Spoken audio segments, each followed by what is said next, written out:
Ito ang unang paglantad sa publiko ng dalawang inakusahan ng aktor na si Sandro Mulak ng sexual harassment. Si Richard Cruz, the scriptwriter at creative consultant, at si Jojo Nones, dating consultant at ngayon direktor, mga independent contractors ng GMA Entertainment Group. Sa harap ng Senate Committee on Public Information and Mass Media, itinanggi nila ang akusasyong minolestya ang anak ng veteranong aktor na si Nino Mulak. Hindi po kami gumawa ng kahit anong sexual harassment or abuse laban kay Sandro Mulak. Sa pagkakataong ito,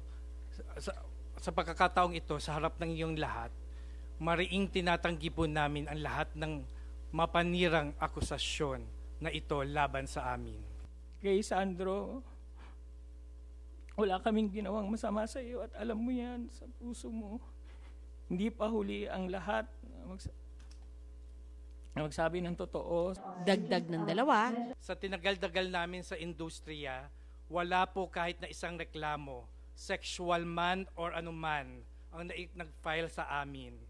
Kaya hindi po namin sisirain ang iniingatan naming pangalan at karera at reputasyon para makapag-abuso o harass ng isang tao. Lalo na po na alam namin na anak ng sikat na artista at maimpluwensyang pamilya.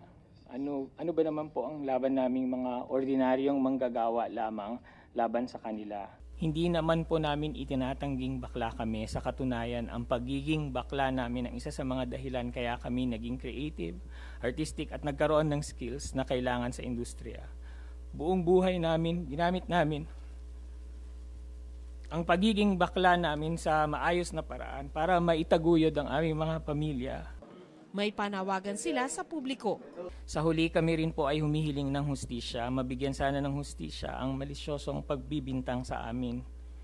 Kaya po naming mapatunayan sa piskalya o korte na wala kaming kasalanan. Hintayin lang po sana natin ang proseso, ang due process. Habang hinihintay po yan, humihiling po kami sa sambayanan na wag niyo po muna kaming husgahan. Ipako na para mga convicted na criminals. Sa pagtatanong ni Senador Jingo Estrada, kaugnay sa ilang detalye ng pangyayari, humiling ng executive session ang dalawang inireklamo na pinagbigyan naman ng komite. Matapos ang executive session, kung saan confidential ang mga pinag-usapan, itong sinabi ng ilang senador. We cannot divulge first yet the the details of what transpired during the executive session. But what we all understand right now, there is a strong evidence against these two gentlemen. Binasa ni Nino sa pagdinig ang palitan ng text ng anak niyang si Sandro at ni Nones mag-aalas 4 ng umaga ng July 21 para raw maipakita na si Nones ang unang nag-message kay Sandro. Depensa ng abogado ni Nones, hindi nila itinatanggi kung sino ang unang nag-text pero hindi umano nila inimbita si Sandro sa hotel room. Nabitin ako sa inom. Ha ha ha ha. Sabi ni Jojo. Tapos sumagot si Sandro lang, ako nga din po eh. Tapos sumagot ulit si Jojo. Yes, soon, ikakas kita. Magdidirect ako now. Sabi ni Jojo. Wow, sir. Looking forward to that too. Oh, tapos sumagot ulit si Jojo. Gusto mo ba? We have some alcohol here in the room. We can order some more. Sabi ni Sandro, sino-sino po kayo, sir? Ha ha ha ha. Just me. And then, matagal na yun, hindi nag-reply si Sandro. Siyempre, yung bata, nakita niyang siya na mag-isa, hindi niya sumagot. Takot, di ba? Okay, so, after a while, siguro, nung na-realize na hindi na sumasagot, ha ha ha, just kidding. Kasama ko the drama peeps. But we're wrapping up in a bit. Andiyan pa ba kayo, sir? Baka po pwede dumaan saglit. Sure, may kasama ka? No po, ako lang. Kabababa ko lang. Sabi pa ni Nino, sa naunang paghaharap nila nina Cruz at Nones, nagsorry sa kanya ang dalawa. Umiiyak sila nung nagsorry sila. They were crying, both of them. And they even offered to donate a certain amount to a charitable institution of my choice.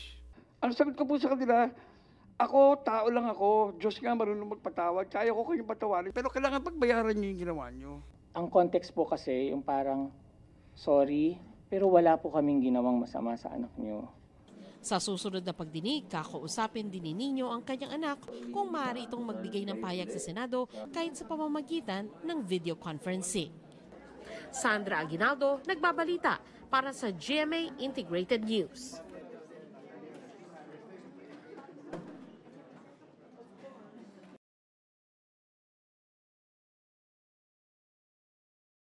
Kapuso, alamin ang maiinit na balita. Bisitahin at mag-subscribe sa GMA Integrated News sa YouTube.